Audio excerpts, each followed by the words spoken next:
આ તો હારી કોઈની બલિદાન ને ટનાટન તો એની હારે લગ્ન કરીને પછી મારા વાહડી બગાડી લેવી. અરે આટલી ઉંમરે લગન?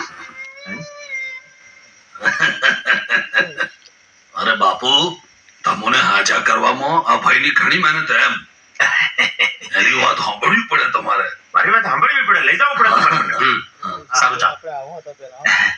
જય જોહર, જય જોહર. આ જોહર મારું સાંભળે ખરા? હાય જય જોહર.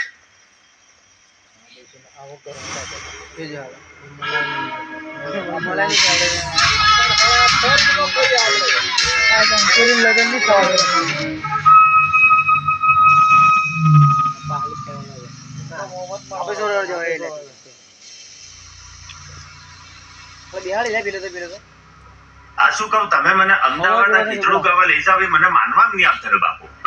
તમારા બાબા રહ્યો.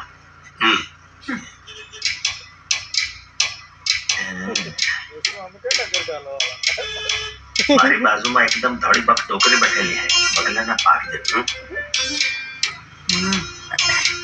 તેમાં પોસ્તલે પાસે ને દૂધ પીતી है ગાય. એ ગાયનું પીતે ભેંસનું પીતી હોય મુખ્ય બધી માથા ફૂટ્યા. મને લાગે ગટરનું દૂધ પીતેલી है એટલે આટલી ધડી બક. બાપુ પૂછી મારું કે કુંવારી એક પહેણેલી? હા પૂછી જો ભાઈ જા ને. ડોકરી તમે કુંવારા હો કે લગ્ન કરેલા? લગન કરેલા ને મારે એક છોકરો છે.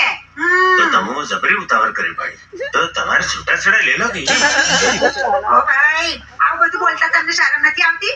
તમે શું બોલી રહ્યા છો? ના એટલે આ તો તમારે છૂટાછેડાનો પ્લાન હોય તો અમો બાપુ રેડી છે એમ કહેતા રહો.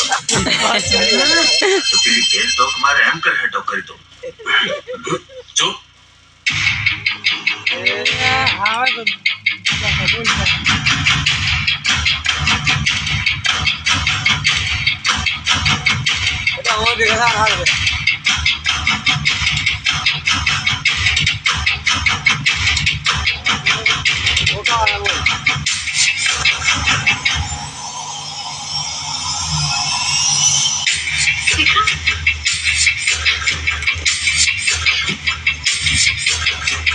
શું કઈ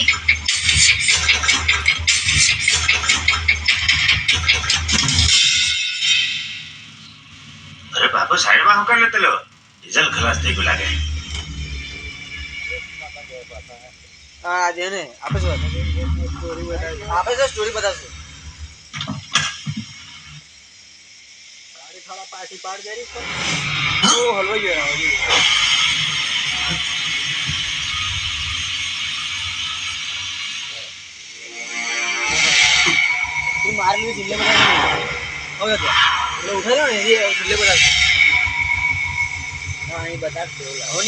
હવે ગાડી રાખે આ બાપુ.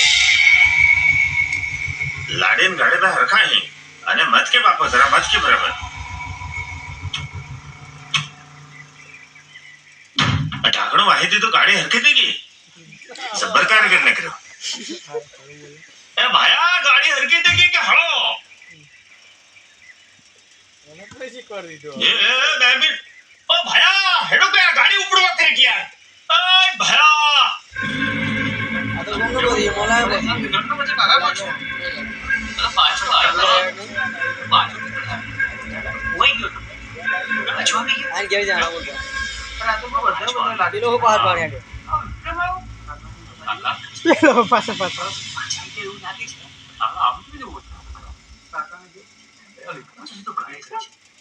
અરે ભાઈ આ બધું શું બતાવે છે તું યાર?